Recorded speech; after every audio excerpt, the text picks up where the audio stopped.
Wow, what a beautiful day. Only one thing can make it even better. Thank God it fits in my pocket.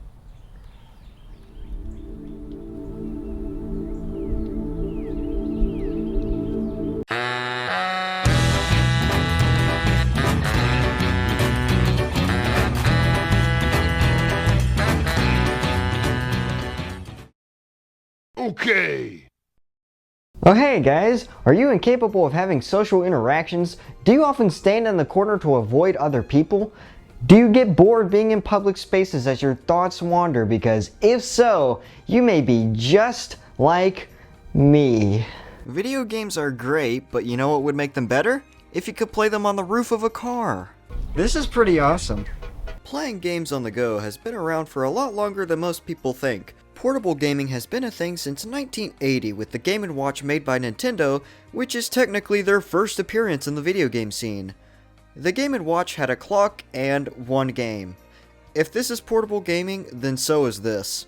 Anyway, Nintendo released a lot of different Game & Watch systems in multiple series, but as cool as they weren't the big first step for portable gaming that the Game Boy was. The Game Boy released in 1989 and was the first real portable game console with interchangeable cartridges and tons of games. The Game Boy had a calculator screen like the Game & Watch did, but it had so many exclusive Nintendo games only made for the Game Boy that made it so worth it. A whopping 9 years later, they released the Game Boy Color. It took them 9 years to give the Game Boy colors. Some consider the Game Boy Color a next-gen portable console.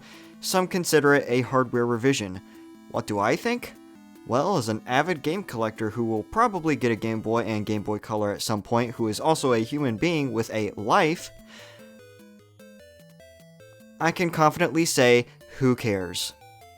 The Game Boy Color got many upgraded Game Boy games with color, and got a bunch of games that were only on the Game Boy Color.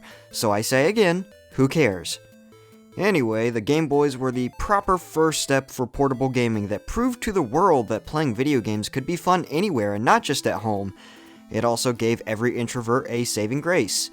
Now, Nintendo continued to make many portable consoles going forward, with the most popular being the DS, which is also the second best-selling console behind the PS2. I'm coming after you. But everybody already knows that. I want to talk about PlayStation's place in the portable gaming market. The PlayStation Portable, or the PSP, was also revolutionary for portable gaming at the time, not for the special and unique experiences you could have on the go with exclusive games, but rather how close to home console gaming you could get to on a portable device. The PSP released in 2005, and all the games on the PSP weren't unique experiences you could only have on the PSP. They were mostly games that were just shadows of home console counterparts. But that's not what makes the PSP so special anyway, because if it was, that would be pretty depressing.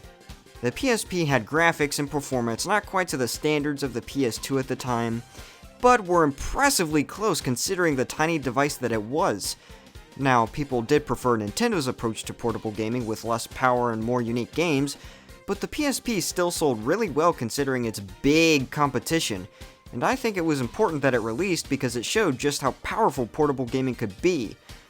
PlayStation actually made another portable game console, the PS Vita, which was a bigger disappointment to PlayStation than I am to my parents.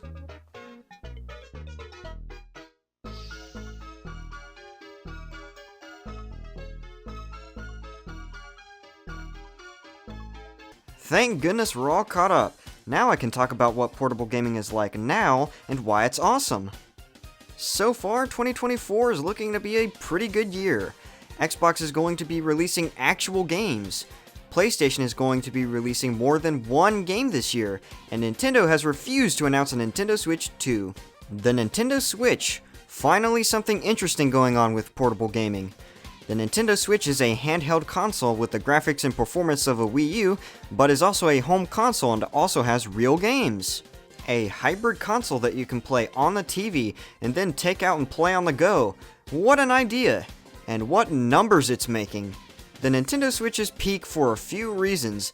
Number 1, Breath of the Wild and Tears of the Kingdom. Number 2, the exclusive games look really good. Number 3, Nintendo.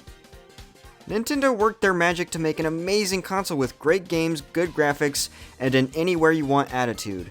The Nintendo Switch is one of the best-selling consoles of all time and is still going in terms of sales and new games since it is still the most recent Nintendo console to come out. Still no Switch 2. I guess another thing with portable gaming is the Steam Deck and other big giant handheld PCs basically that have performance and graphics on par with the main home consoles and trailing behind low and mid-range PCs. You have games on your computer either on Steam or some other game launcher or on the Microsoft Store? Guess what? You can play them on your Steam Deck on the go. You just have to download them and pray you have enough storage because that is a bigger problem than the chunky size. The Steam Deck starts with 256 gigabytes of storage, which means you can fit 2 whole games on your Steam Deck, 3 if you're lucky.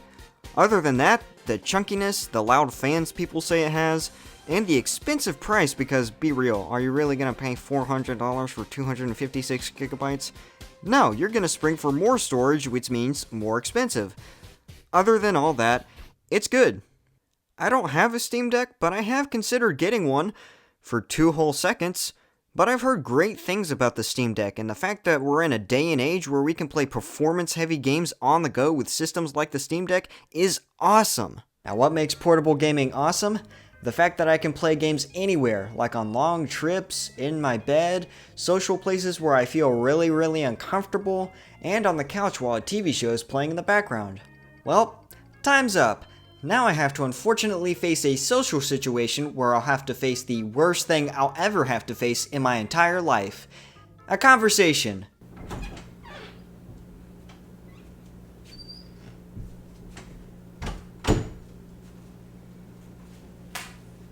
Hello, Cage. How are you doing? How's life? What are your future prospects? What is your favorite color?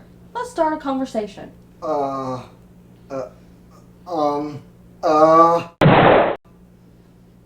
die.